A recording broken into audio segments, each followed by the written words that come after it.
Assalamualaikum warahmatullahi wabarakatuh. Halo guys, welcome to my YouTube channel. Kita Kerja ini adalah konten pertama admin di YouTube yang akan membahas seputar info lowongan kerja, kisi-kisi tes kerja, serta kesejahteraan perusahaan. Di video kali ini admin bakalan membahas lowongan kerja Yamaha Musik beserta kisi-kisi tesnya. Jadi beberapa minggu lalu atau bahkan mungkin sudah sebulan yang lalu, beberapa anggota grup loker kerja admin ini ada yang mendapatkan undangan tes kerja dari Yamaha Musik. Mereka melamar kerja melalui formulir online yang admin share ke grup tersebut. Sekedar informasi buat kalian yang mau masuk ke grup loker biar nggak ketinggalan informasi lowongan kerja, admin sudah sediakan linknya di deskripsi. Kalian tinggal klik aja linknya lalu masuk ke dalam grup tersebut. Oke, kita lanjut ke tes Yamaha Musiknya. Jadi salah satu anggota grup loker menanyakan surat undangan tes kerja dari Yamaha Musik yang ia dapat melalui email. Setelah admin lihat, ternyata surat undangan tesnya itu memang benar adanya, bukan penipuan ataupun hoax ya. Terus admin tanya ke dia kapan melamarnya. Lalu dia menjawab dari tanggal 23 dia selalu ngisi formulir online-nya setiap pagi. Jadi dari tanggal 23 Januari sampai tanggal 31 Januari 2023 dia selalu ngisi formulir online-nya. Memang usaha tidak mengkhianati hasil ya guys ya. Dan dia ini untuk tesnya itu dapat di hari Sabtu tanggal 4 Februari. Lalu pada tanggal 7 Februarinya admin tanyakan kepada dia ini apakah dia lolos atau tidak, karena admin penasaran gitu. Namun sayangnya si anggota grup admin ini nggak lolos. Namun admin nggak menanyakan alasan atau penyebab dia itu nggak lolos tuh dia gugur di tes bagian apa. Yang admin tanyakan ke dia itu apa saja tesnya. Lalu dia jawab yang pertama itu tesnya ada Kraepelin sistem gugur, yang kedua ada isi papik kostik, yang ketiga ada matematika dasar soal cerita, yang keempat ada deret aritmatika, lalu ada padanan kata, yang keenam ada hafalan kata, dan yang ketujuh itu ada kultur fair intelligent test atau CFIT ya. Kalau dalam bahasa Inggris ini tes CFIT.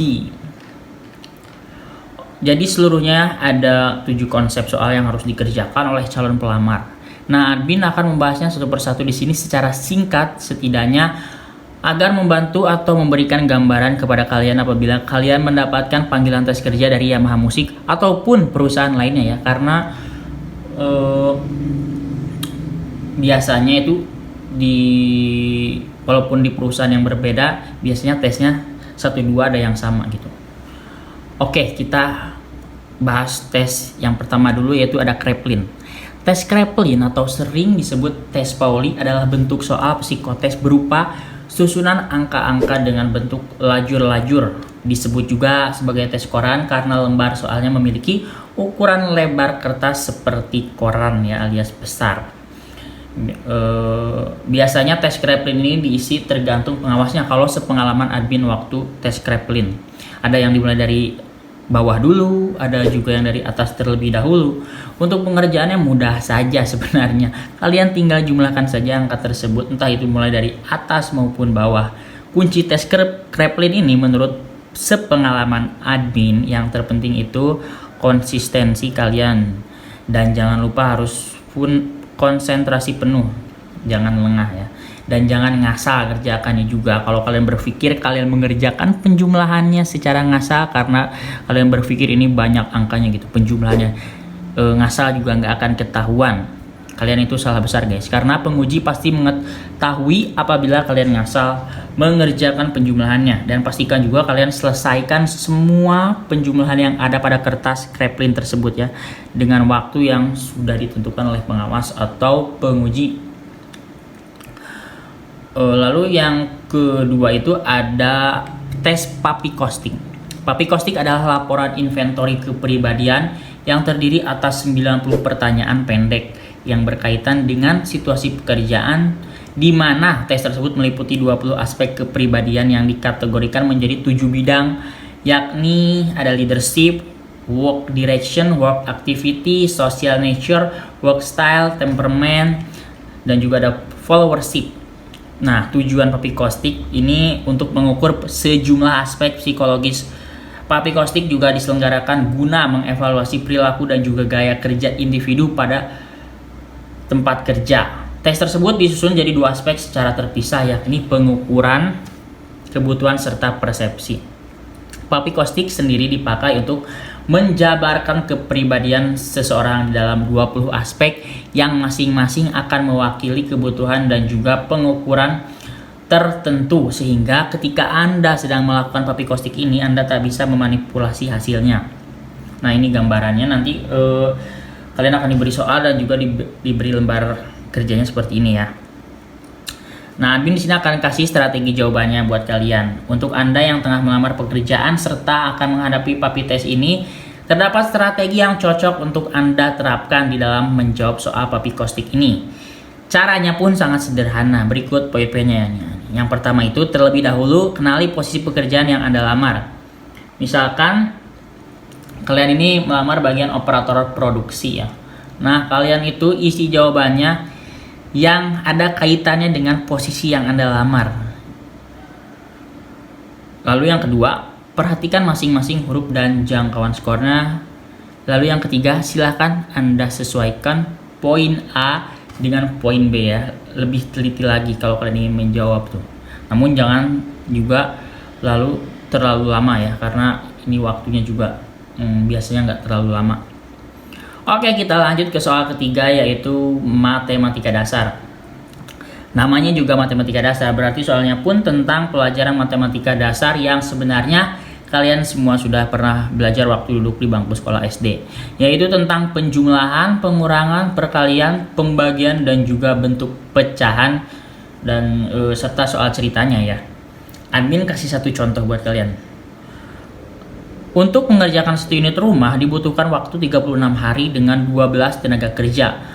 Beberapa waktu akan dihabiskan bila menggunakan yang akan dihabiskan bila menggunakan 24 orang tenaga kerja. Nah, ini kan soalnya pilihan ganda.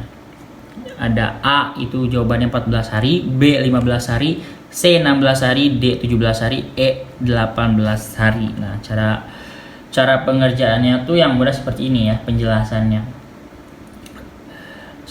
Jika satu rumah itu selesai dengan waktu 36 hari dengan 12 orang pekerja, ya kan, yang ditanya ini kan berapa hari jika orangnya ditambah menjadi 24 orang gitu. Nah, jadi kan kita tinggal nyari harinya. Cara pengerjaannya gini, 24 orang tersebut dibagi 12 orang sebelumnya yang apabila dikerjakan 36 hari itu ya.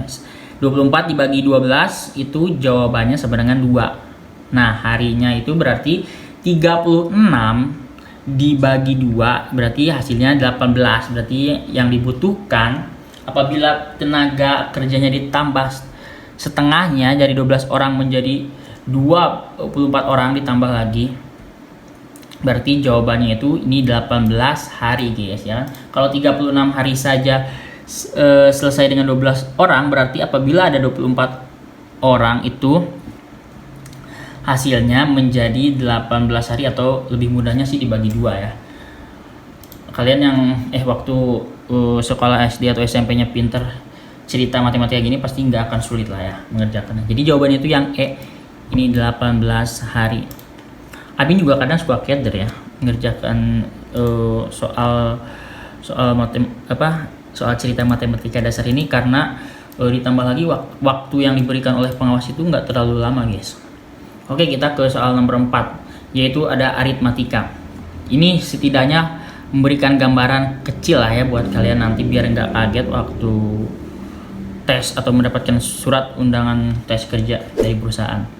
Oke, deret aritmatika juga bisa diartikan sebagai barisan yang nilai seluruh sukunya diperoleh dari penjumlahan atau pengurangan suku sebelumnya dengan suatu bilangan. Artinya jika diketahui barisan aritmatika adalah U1, U2, U3, maka deret aritmatikanya yaitu U1 ditambah U2 ditambah U3.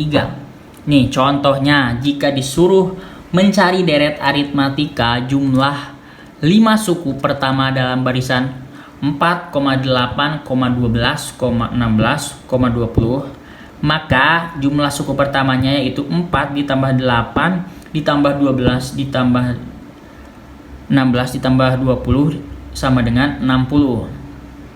Jadi ditambah-tambahin ya, 4 tambah 8 tambah 12 tambah 16 tambah 20 lagi, berarti hasilnya itu ada 60.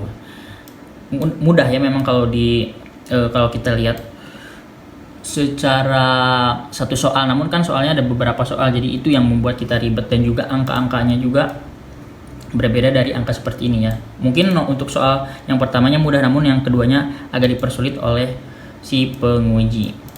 Oke, kita ke padanan kata ya. Ini soal nomor 5. Ada padanan kata. Padanan kata menurut Kamus Besar Bahasa Indonesia ya, KBBI, diartikan sebagai kata-kata yang sama maknanya dalam satu bahasa atau antara dua bahasa. Padanan kata juga disebut sebagai sinonim. Selain itu, padanan juga berarti keadaan seimbang atau sebanding, senilai, seharga, sederajat ya, dan lain sebagainya.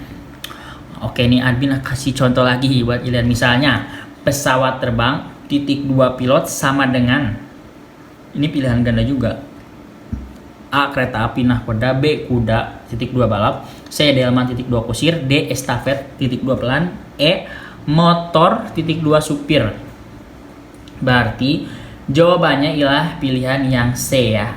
Karena apa? Karena pesawat terbang dikendalikan oleh pilot, berarti sama halnya dengan delman yang dikendalikan oleh kusir. Jadi yang berbeda hanyalah objeknya saja ya.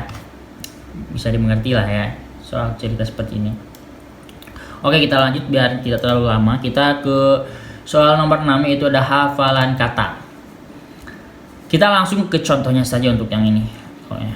Contohnya bunga titik 2 ada dahlia, flamboyan, laret, soka, yasmin, itu bunga. Nah, lalu ada perkakas titik 2 yaitu ada cangkul, jarum, kikir, palu, wajan, itu termasuk bagian dari perkakas. Nah, ini burung itu ada elang, itik, tekukur, nuri, walet ya. Kesenian ada arka, ada gamelan, ada opera, ada quintet, ada ukiran. Lalu di bagian binatangnya ada beruang, harimau, rusa, zebra, dan juga musang. Nah, setelah itu akan muncul pertanyaan seperti berikut ini nih. Yang pertama itu, kata yang berawalan huruf A termasuk dalam kategori titik-titik. Nah, ini juga pilihan ganda sama. A. bunga, B. perkakas, C. burung, D. kesenian, E. binatang. Nah, apa jawabannya menurut kalian? Jadi tinggal pilih salah satu jawaban, mudah saja sih. Tapi kalau udah nggak fokus, menjadi berabe ya kalau udah kehilangan fokus. Karena waktunya balik lagi, waktu yang diberikan pengawas itu tidak cukup banyak gitu. Nah, jadi kalian tinggal cocokkan saja di sini. Di sini tuh dicari yang huruf awalannya A, berarti yang huruf awalannya A itu ada di arka ya guys ya. Nih di kesenian. Berarti itu jawabannya ada di D. Oke, jawabannya di D, di kesenian. Jadi kalian ingat-ingat aja ini ujungnya gitu. Yang huruf depannya A berarti arsa di kesenian gitu. Oke ya, lanjut ke soal terakhir, yaitu ada Culture Fair Intelligence Test atau CFIT atau CFIT. Nah, kalau kalian dulu waktu SD kalian pernah tahu untuk sekolah atau kapanpun itu ya pernah ikut tes IQ, itu soalnya mirip seperti kalian tes ini guys. Tes psikologi atau tes psikotes yang akan dibahas kali ini adalah mengenai cara mengerjakan psikotes gambar untuk mendapatkan nilai IQ 183 ya, yang merupakan nilai IQ tertinggi. Psikotes gambar yang dalam bahasa psikologi disebut dengan nama tes CFIT ini atau Culture Fair Intelligence Test, yaitu tes psikologi untuk mengukur angka kecerdasan dan taraf kecerdasan seseorang. Kecerdasan biasa disebut IQ atau Intelligence Quotient, yaitu ukuran kemampuan atau aspek intelijensi manusia dalam hal kecerdasan umum, sistematika berpikir, kekritisan berpikir, fleksibilitas berpikir dan kemampuan analisa masalah. Oke, nanti kalian akan diberi soal gambar kurang lebihnya seperti ini ya. Admin kasih contohnya nomor 1 di sana ada gambar panah. Oke, dimulai dari gambar panah ke bawah, lalu di sampingnya ada panah menghadap ke samping kiri, lalu setelahnya ada gambar panah menghadap ke atas, dan kotak sebelahnya masih kosong belum terisi. Nah, kita isi yang kotak kosong tersebut. Kalau kalian sadari, gambar panah tersebut itu menghadap searah jarum jam berputar. Kalau panah tersebut berputar sejalan dengan jarum jam, berarti kotak kosong tersebut harus diisi dengan gambar panah yang menghadap ke arah jarum jam angka 3 atau menghadap ke kanan, ke sebelah kanan ya. Sebenarnya mudah ya, namun nanti ke bawahnya mungkin agak lebih sulit. Namun contoh gambaran mudahnya seperti itulah ya, kalian biar kalian tidak kaget. Jadi udah 7 soal ya. Kalian selebihnya kalian tinggal dipelajari lagi, kalian bisa browsing ke internet, googling ya, karena sekarang banyak untuk mempermudah belajar kalian gitu.